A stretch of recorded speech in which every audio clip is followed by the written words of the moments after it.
नमस्कार दोस्तों, स्वागत है आपका। जैसे कि आपने थंबनेल में देखा, एचडीएफसी बैंक, ठीक है, एक लार्ज कैप और मतलब हिंदुस्तान का तो कह लीजिए सबसे बड़ा स्टॉक हो गया है एचडीएफसी से मर्जर होने के बाद। तो बहुत वीडियोस आपको दिख रही होंगी, काफ़ी रिकमेंडेशन में भी आपको दिख रहा होगा, दिवाली पिक में भी आपको दिख रहा होगा। 1492 लगभग इसका अब तक हाई है, जो मतलब जो करंट का सीएमपी आपको दिख रहा होगा आज की डेट में, जब दिवाली के दिन 12 नवंबर को मैं आपके साथ ये वीडियो शेयर कर रहा हूँ। तो इसको लेना चाहिए कि नहीं लेना चाहिए, और गिरता है तो कहाँ तक गिर सकता है, या इसमें रिवर्सल की गुंजाइश हो चुकी है, और इसको एक लॉन्ग टर्म के नज़रिए से बाय करना चाहिए कि नहीं करना चाहिए, वो सबका थोड़ा सा हम पोस्टमार्टम करेंगे दोस्तों इस वीडियो में। तो इसमें तो कोई शक नहीं है कि कंपनी एक जेम है, ठीक है। और जब भी आप कभी पैसा लगाते हैं लार्ज कैप में, मैं सिंपली आपको बताऊं, आप कभी भी लार्ज कैप में पैसा लगाते हैं तो लार्ज कैप में पैसा लगाने का मतलब होना चाहिए अपने पोर्टफोलियो को एक क्या कहते हैं सिक्योरिटी प्रोवाइड करना। क्योंकि मैं जो इन्वेस्टमेंट मानता हूँ वो माइक्रो साइज और स्मॉल कैप साइज में मानता हूँ। और लार्ज कैप में अगर आप पैसा लगा रहे हैं तो एक कंपनी का ऐसा आपको प्राइस होना चाहिए, ऐसा उसका भाव होना चाहिए कि वो आपके पोर्टफोलियो को सिक्योरिटी दे। तो एचडीएफसी बैंक एक लार्ज कैप साइज की कंपनी है भाई, एक लार्ज कैप साइज का बैंक है, मार्केट कैप आप यहाँ पे देख सकते हैं। तो उस हिसाब से अगर इसको बाई करते हैं तो सबसे पहली बात तो ये है कि आप का नजरिया क्या है। नजरिया भैया कम से कम 1 से 2 साल तो मिनिमम होना चाहिए, ठीक है। इस जगह पे जहां पे निफ्टी एटीएच के आसपास ट्रेड कर रहा है, 19,000 प्लस ट्रेड कर रहा है, लार्ज कैप में इन्वेस्ट थोड़ा सा कॉशियस रहते हुए ही आपको करना चाहिए। सबसे पहली चीज तो ये। बाकी वैल्यूएशन अगर देखें तो 16.7 की पी है, तो वैल्यूएशन ठीक ठाक है। Return on equity, return on capital employed इतने कोई खास नहीं है, ठीक ठाक ही है। पर लॉन्ग टर्म में अगर आप नजरिया रखते हैं, ठीक है, तो क्या यहाँ पे बाई करना चाहिए कि नहीं करना चाहिए, तो उसके लिए थोड़ा सा चार्ट पे चलते हैं हम दोस्तों। मेरा हमेशा एक ही चीज माननी है, अगर आप लार्ज कैप को बाई करना चाहते हैं तो इसकी जो फर्स्ट बाइंग बनती है किसी भी स्टॉक की, लार्ज कैप के स्टॉक की फर्स्ट बाइंग जो बनती है, वो स्टॉक अपना 15%, मिनिमम 15% अपने 52 वीक्स हाई से जो है नीचे होना चाहिए। 52 वीक का जो उसका एटीएच है उससे नीचे होना चाहिए। तो वो तो यहाँ पे आपको दिखेगा कम से कम 1700 के आसपास का, ठीक है, 1700 के आसपास का इसका हाई दिखेगा। अब 15% इसमें से नीचे बनता है आपका कम से कम 250 पॉइंट नीचे, तो 1400 आप कह लीजिए उसके आसपास ही है, ठीक है, 1400 के इसके आसपास ही है। तो अगर इसमें पैसा लगाते हैं आप, हाल तो मैं कहूँगा आपको अवॉइड करना चाहिए, ठीक है, अवॉइड करना चाहिए यहाँ पे बाइंग।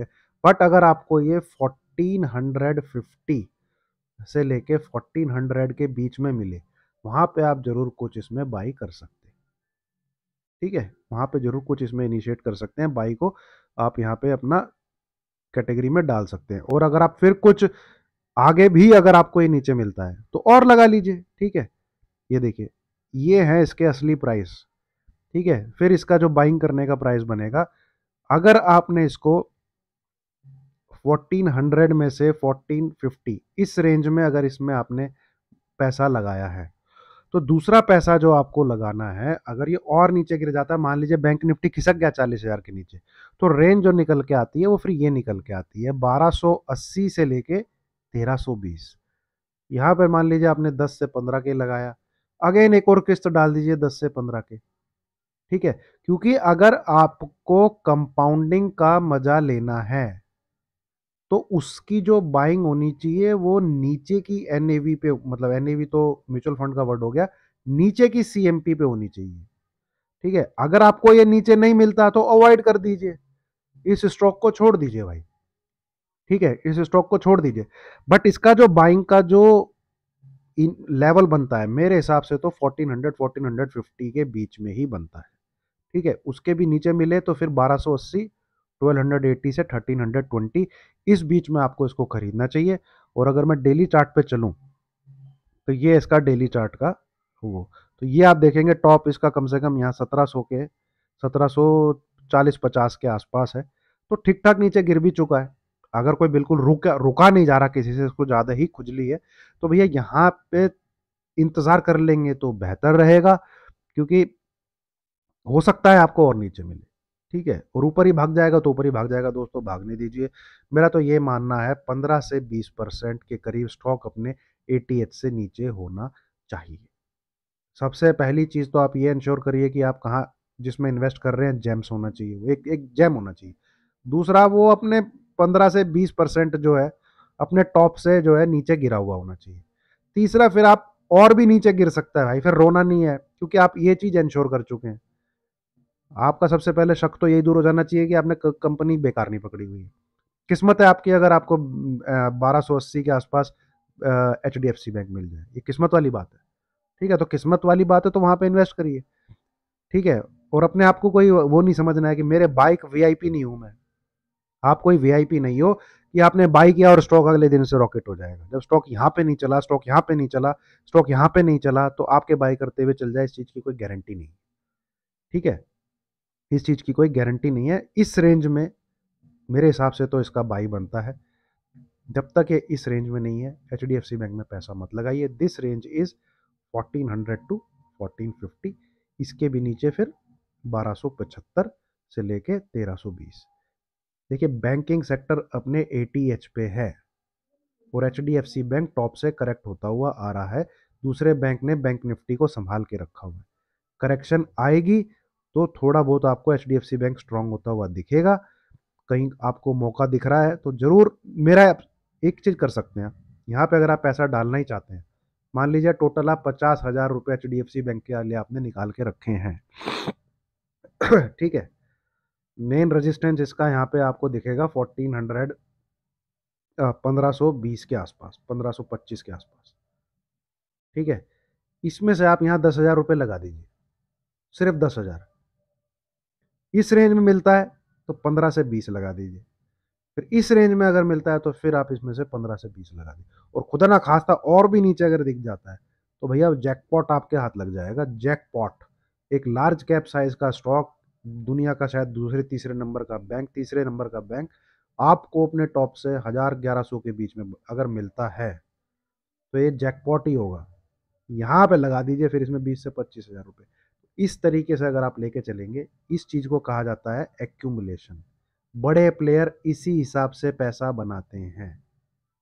ठीक है, तो ये है दोस्तों H D F C bank का एक एनालिसिस।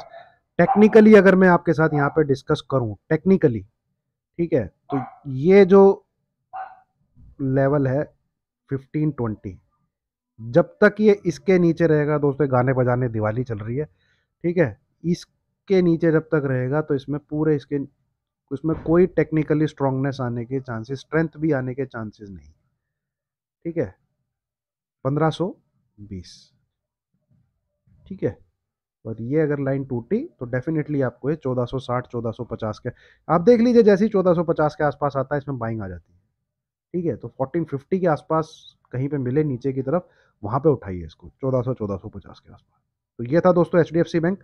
और यहाँ पे मैं दिवाली के स्टॉक की पिक डालने वाला हूँ अभी। 2022 दिवाली, लास्ट ईयर के दिवाली पिक को मैंने यहाँ रिव्यू कर दिया है। ठीक है, इस जगह पे। और इस साल दिवाली के जो टॉप 5 पिक होने वाले हैं मैं उसको डालने वाला हूँ। ठीक है, और दिवाली का दोस्तों आपको एक मंत्र देता हूँ। अगर आप लास्ट 3 साल से ट्रेडिंग कर रहे हैं, ठीक है, और आप पैसा नहीं बना पा रहे हैं, 90% ऐसे ही लोग होंगे, आपसे हाथ जोड़ के विनती है, ट्रेडिंग को छोड़ दीजिए, इन्वेस्टमेंट पे फोकस करिए।